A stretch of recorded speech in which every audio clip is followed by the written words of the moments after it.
Hi, I'm Ray, and this is the Boeville and Newtown Model Railroad.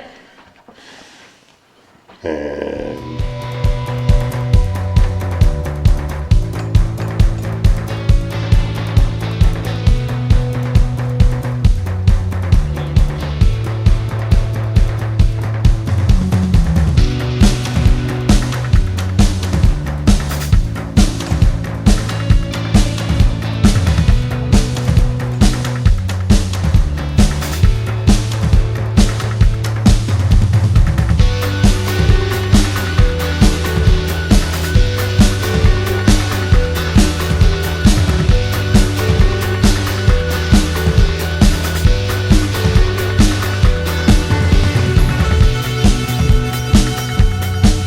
here it is. I thought I had done the last video for 2021.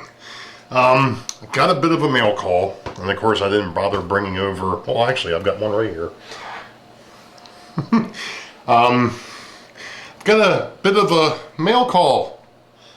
For those that are unaware, Christmas Day on Sparky's channel, Tom Kovichak from Tom's Trains and Things had a giveaway, and it just so happened that somehow or other, and I'm still kind of in shock because, you know, you've got a 1 in 100 plus shot at actually winning, you know, prizes on these live shows. You know, with the way that Sparky does them, and there's nothing wrong with the way that he does them, but, you know, you've got 100 people watching, or 100 people plus watching the show, and let's put it this way.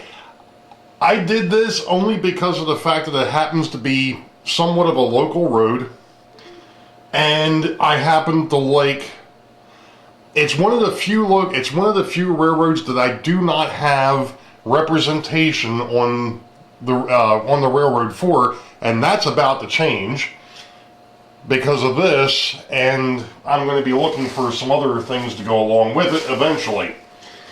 Now, the one caveat here is the fact that obviously everybody knows I'm still DC, and this dude isn't DCC, or isn't DC, it's DCC.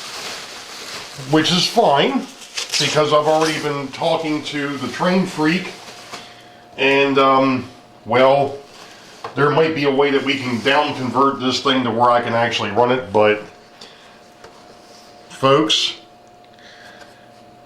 611, the J class from the Norfolk and Western, and this thing is a beaut.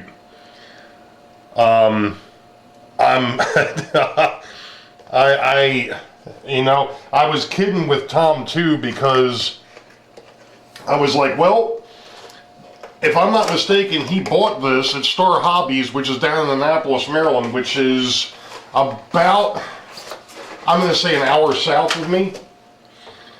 But I had to take it out of the package. Wow, what a beauty. What a beauty. Tom, I appreciate this. I really, really do. Obviously, you know,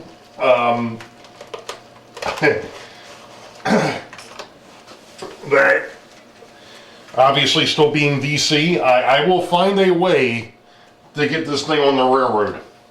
No doubt. Oops, not that way. Jesus, I stick my hand and thumb and everything else in front of the camera. So, yeah. Dumb luck.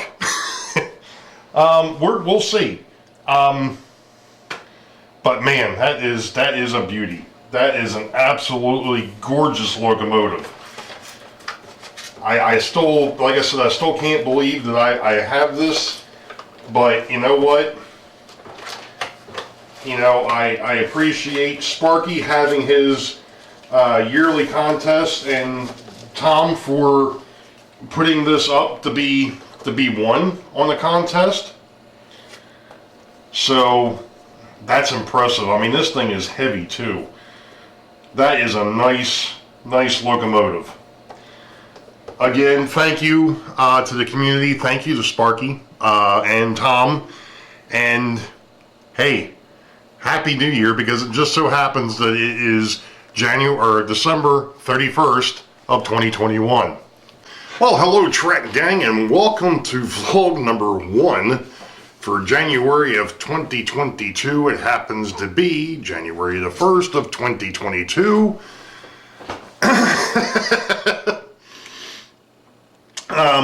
I happen to think I've been sitting here painting people for the last 3 hours or so. These are not. This is not related to the project that is now done. I still have to go over and take some video of that. But like I said, I've been sitting here messing with the people that came in this Atlas set number 793. I believe that's what these are, and some of these are somewhat done. Of course, it's awfully hard to do this in the camera. There we go. Yeah, it's kind of hard to tell, but that's actually a red jacket and black pants.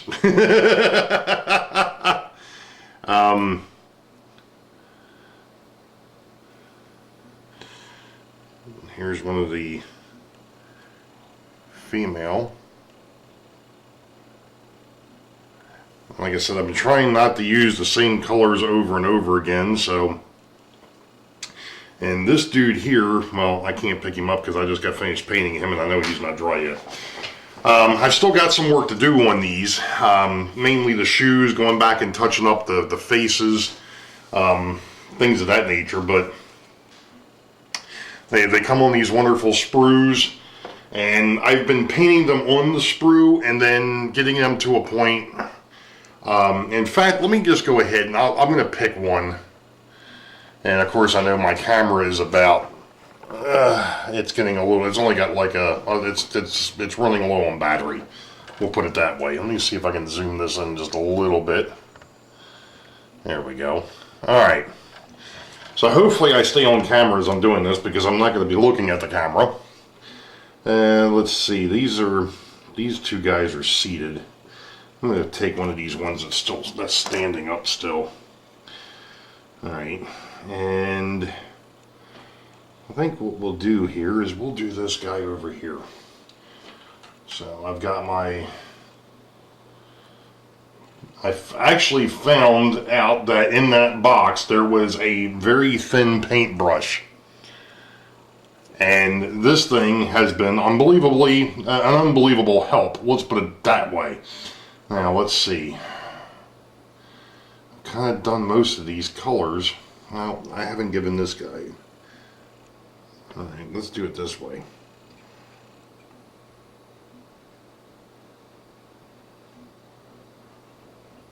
Yeah, there's no real trick to this. It's just making sure that you've got a little bit of paint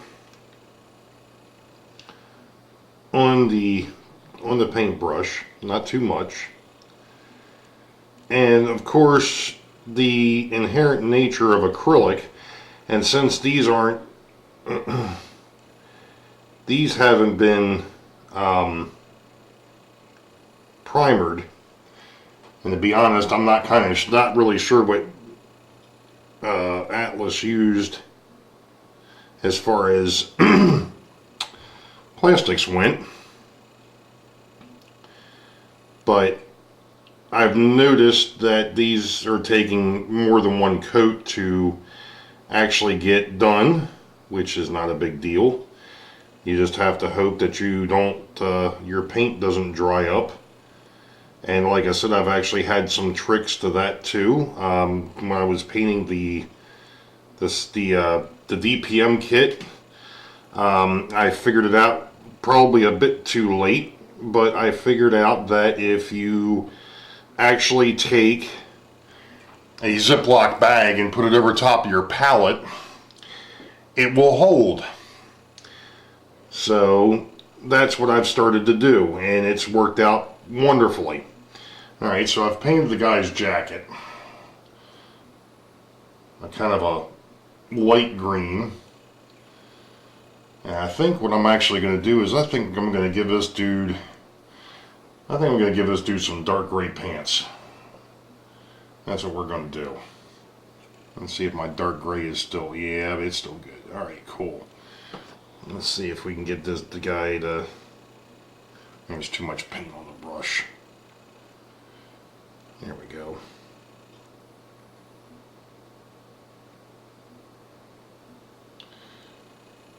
And what I'll do once I get done is I'll actually bring him up to the camera so you can see when I'm, and of course my fingers are in the way here.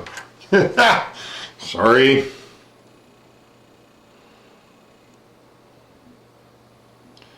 So basically what I'm just doing is I'm kind of stippling in place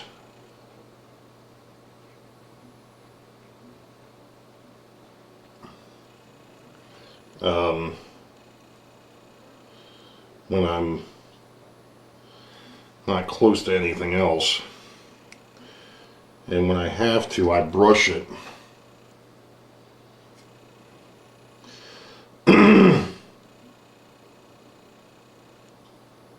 Just like that.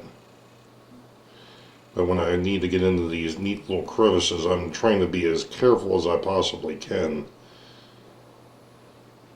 One of the nice things is with this, or with these people that Atlas came up with, is it seems like they're giving you areas to follow for the different colors, which is kind of nice. Alright, so we're done with the gray. We're going to go ahead and clean the brush. And then we're going to pick up some white, because he's got an undershirt, and that's one of the things that I did notice with a couple of the other ones, but I didn't bother detailing. So we're going to try and see if what happens here if I try to, oh yeah, there we go. I'm just taking the very tip of the brush and I'm trying to get it in there. And like I said, it doesn't matter if I if I miss a little bit, because as you can see, as this thing dries, it's actually changing color and it's going to need a second coat. So, but there you go. And of course I got to come back. He's actually holding a pair of binoculars. I got a feeling that this guy is supposed to be a bird watcher. So I got to come back and grab his binoculars and his shoes. Now the binoculars we're going to paint black. So we're going to go ahead and grab a little bit of our black paint over here. Hopefully. And I'm going to see about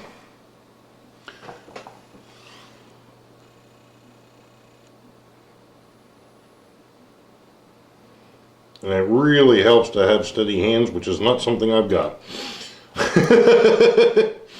Alright, let's see if we can get his shoes. And of course, one of the things that's going to suck here is eventually I've got to come back and do something with this paint base.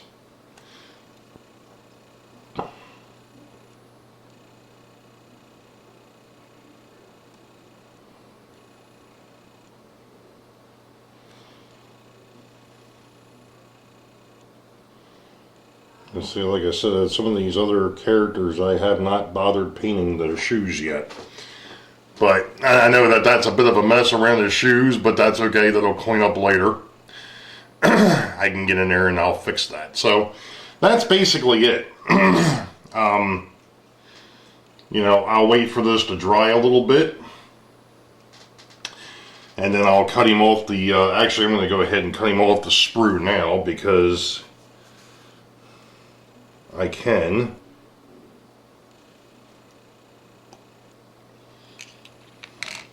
And then what I'm going to do is I'm going to take my Where did my, oh, there they are. Oh, that's what I didn't want to do. I didn't want to drop him on the paper towel. I actually want to sit him over here, off to the side. So, let me go ahead and zoom this back out. There we go. So that's the way I'm painting people. And trust me, this thing helps immensely be able to see what's going on.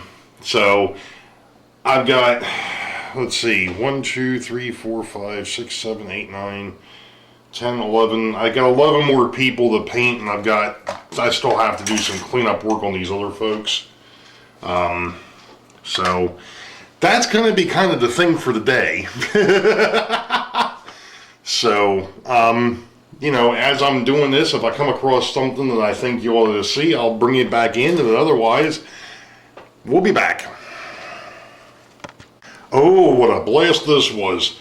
Originally I was going to pick the camera up, and I may still end up doing that, and showing off these little people. I'm actually going to do that. I'm not sure if this is going to work this way or not, but we'll see. Alright. Until the camera gets stuck. Okay. Hopefully everybody can see these. I am going to zoom in just a little bit here in a minute, but I've got 2 characters down here that didn't have, or actually 3. I'm going to move him down here. 3 characters they're individuals. I've got 4 ladies standing, and I've got 2 dudes sitting. I've got 3 ladies sitting, and then 2 more dudes sitting up there. Or 3 more. And then I've got these 4 guys over here that are apparently bird watchers. They've got binoculars. I'm going to see if I can zoom in just a little bit so that you all can see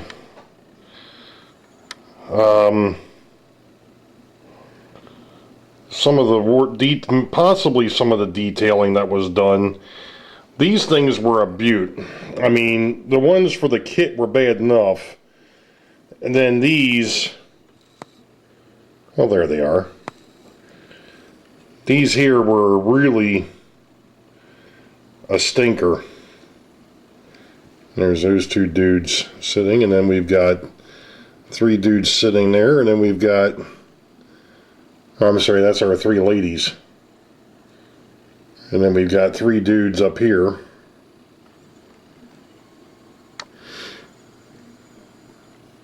So,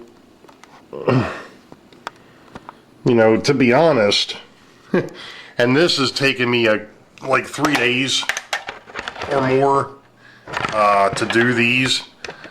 Namely, I think the biggest issue for me, because this is the first time I've actually ever painted people of any type, whether it be HO scale, N scale, whatever.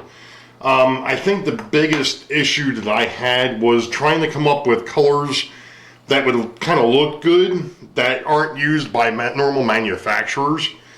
So, and it happens to be January 2nd, by the way. Like I said, I've been at this for a few days now. But I've still got plenty of paint left over. I may have to find myself some more undecorated figures at some point. But really, like I was talking about, these things here, I got 5 of them at Joann's for $5. You know, I had picked up paint, and I still haven't opened up the paint that I picked up at Ollie's. I had a whole bunch of acrylic watercolors left that my daughter actually had from something that she had given me, so I had been using those instead of using the new stuff. I've been using the old stuff. The only thing I had to do, and I know I talked about this in the kit build, is as I went out and bought, this here is Neutral Gray number 5 by Logitech. And I picked up a white container as well. I don't know where the white is at the moment. The white's the white's down on the other side here. It's titanium white by Logitech as well. These are 4-ounce containers. These were $7.